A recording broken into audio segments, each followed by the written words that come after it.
Olá, queridos! Boa noite! Para quem não me conhece, meu nome é Paula, eu sou estudante de Direito 7º/8º período noturno da Multivix, tá? Fiquei responsável por estar apresentando o trabalho do meu grupo, que é sobre a indispensabilidade da advocacia e a sua importância para a democracia. O nome do meu grupo tá aqui embaixo, que eu coloquei para vocês, e agora eu vou estar entrando um pouco nesse assunto, ok? Vamos lá. Para iniciar, só um minuto que travou. Perdão. Para iniciar, eu vou estar entrando um pouco para vocês nesse contexto histórico da democracia, da advocacia, né? A história da advocacia teve início em épocas muito remotas, ou seja, épocas muito antigas, mas não é possível estabelecer uma exatidão desse marco temporal, de quando exatamente se iniciou, mas era em época muito antiga, tá? Alguns estudiosos atribuíram que o advogado, que o primeiro advogado, na verdade, é aquele que usou sua capacidade retórica para defender alguém de determinada situação em flagrante. Então, lá antigamente, aquela pessoa que logo defendia alguém em uma determinada causa, já foram os primeiros advogados, tá? Continuando esse assunto com vocês, a advocacia é uma das profissões mais antigas do mundo, segundo esses historiadores. Por conta disso que eu expliquei para vocês. Antigamente não tinha essas formalidades, né? Mas os estudiosos dizem que havia um conflito, havia um terceiro que ia e defendia esse indivíduo, já foi um dos primeiros advogados do mundo. Então é uma das profissões mais antigas do mundo. E a Grécia Antiga deram enorme contribuição às formalidades do direito, como a valorização da oratória e do embate de argumentos acerca de determinadas causas, ok? E um dos grandes responsáveis por moldar a atuação da advocacia e instituir tradições que se arrastam até hoje, inclusive em seus países de direito, né, baseados nessa matriz germânica, foi o Império Romano. E foi o Império Romano onde as pessoas responsáveis por pleitarem direitos da população perante o imperador.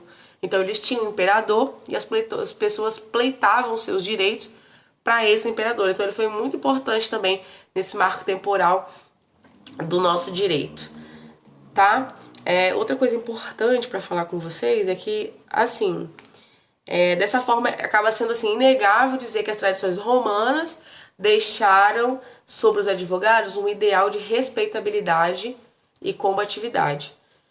Então, assim, é inegável dizer isso, porque eles deixaram realmente isso com esse tanto de coisa que eles evoluíram do direito da democracia nessa época, agindo dessa forma, pleitando. Então, eles tiveram grande contribuição para esse desenvolvimento do que a gente vê hoje, do direito e da democracia.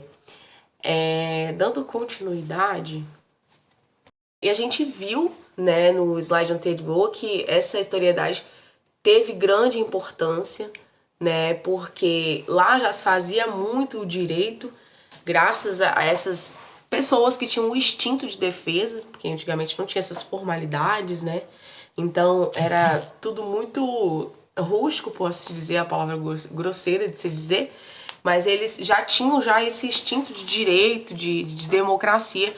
Então isso é muito importante e isso faz com que nosso dever agora, esse dever de capacitar profissionais, de ter mais advogados, é muito indispensável, tá? Porque antigamente isso já foi desenvolvido com eles e agora é cada vez mais indispensável para a gente conseguir pleitar os nossos direitos, fazer com que nossos direitos valham. Então, é de extrema importância. E assim, a fim de manter esse caráter de respeitabilidade e fazer com que haja uma uniformidade nas ações dos causídicos, perdão, foram criadas legislações como o Estatuto da OAB, a Lei 8.906 de 94, que inclusive no seu artigo 31 assevera que a atuação do advogado deve ser capaz de torná-lo merecedor de respeito, contribuir para o prestígio da classe. Joia? Agora, dando continuidade, a responsabilidade civil do advogado e o código de ética e disciplina da OAB perante a sociedade democrática. Eu vou estar lendo aqui para vocês essa parte para ficar mais claro, porque essa inicial que eu vou ler para vocês é a citação de um livro de um autor, o Diniz, um livro de 2006. No que concerne a responsabilidade civil do advogado, essa diz respeito à reparação de danos que ocorre de uma relação contratual entre as partes estabelecidas por meio de mandado judicial. Explica a responsabilidade civil ao afirmar que a aplicação de medidas que obriguem uma pessoa a reparar um dano moral ou patrimonial causado por terceiros em razão de atos por ela mesma praticados ou por pessoa por quem ela responde por alguma coisa, ela pertence ou de simples imposição legal. Deu para entender essa parte?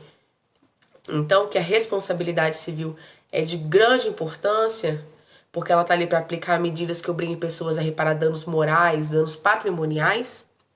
Então, é basicamente isso que eu queria passar para vocês aqui nessa parte. E agora, dando continuidade, eu vou passar para o próximo slide, mas só para dar uma fechada do que a gente viu até agora. A gente viu a historicidade de como isso surgiu. Vimos também sobre como isso é importante agora, como é necessário, tá? Esse direito, essa democracia, nessa atualidade que a gente vive, que ela é cada vez mais necessária. A gente fez um estudo justamente com uma pessoa muito importante agora, sobre o que a gente está falando de democracia, de direito. Teve uma pessoa que teve uma grande importância, um grande marco em toda esse direito brasileiro, né? Que é o Sobral, que era um homem que defendia os direitos em época de ditadura e que se importava muito que o direito viesse a valer, né? Que as coisas fossem justas. Tem até um documentário sobre ele que a gente assistiu para estar apresentando para vocês com mais propriedade sobre o assunto. O nome é O Homem que Não Tinha Preço. É muito interessante, vale muito a pena ver, que é de grande esclarecimento e conhecimento para todos nós. E retrata a vida desse homem idealista, que sobretudo era justo, e que marcou a história brasileira por lutar em defesa dos direitos humanos no período ditatorial, que é o que eu disse para vocês no início. E uma das suas histórias mais conhecidas justamente retoma a defesa de Luiz Carlos Prestes. Quem não conhece, vale a pena dar uma pesquisada. Não vou entrar a fundo nessa história agora, mas só para dar um passo para vocês sobre uma causa importante, tá? Cujos direitos humanos foram tão desrespeitados que Sobral teve que defendê-lo, recorrendo ao direito animal, apesar de sua divergência com o comunismo materialista, por conta de seu catolicismo fervoroso. Sobral foi defensor do comunista, Luiz, que eu já falei com vocês para ver mais sobre isso, e réu e Berger no Tribunal de Segurança Nacional. E eu coloquei aqui para vocês uma foto dele, para quem não conhece. Quem não conheça, vá assistir o documentário, vai ler sobre o assunto, que é muito interessante. Foi um marco muito importante para nós, tá? E é uma pessoa que realmente se importava com o direito, com as pessoas, assim. Porque vendo o documentário dele tem uma parte muito interessante, que as pessoas no documentário, né, não é spoiler, só um trecho, tá? As pessoas no documentário falam que ele não cobrava nem honorários, né, pelos atendimentos que ele fazia. Então você percebe que a pessoa realmente tinha amor pelo que fazia, e o dinheiro era só uma coisa assim, é um bem material que a gente precisa para viver, mas assim, o amor dele era pelo direito, pela democracia, por fazer valer aqui. Vamos lá. E agora, para concluir, eu espero que vocês tenham entendido até aqui, que agora eu vou dar um fechamento com vocês, tá? Que a gente pode concluir o quê? Que a democracia está em constante aperfeiçoamento, que é o que eu disse para vocês. Vamos parar para pensar nessa época bem retórica, né? Bem retórica, lá bem lá atrás, da Grécia, como eu falei com vocês, de Roma, desse marco temporal que a gente nem sabe ao certo quando foi, o quanto que a democracia era arcaica lá, medieval, assim, velha, e o tanto que ela já evoluiu até aqui, que ainda não é nada, ainda tem muito para evoluir. Então ela tá em perfeito, em constante, aperfeiçoamento. Ok? Aí a gente também consegue concluir que através do Estado Democrático de Direito, que os direitos fundamentais e sociais dos indivíduos são garantidos e, caso ocorra violação, serão efetivados por meio dos advogados, que têm como intuito promover a justiça e a paz social.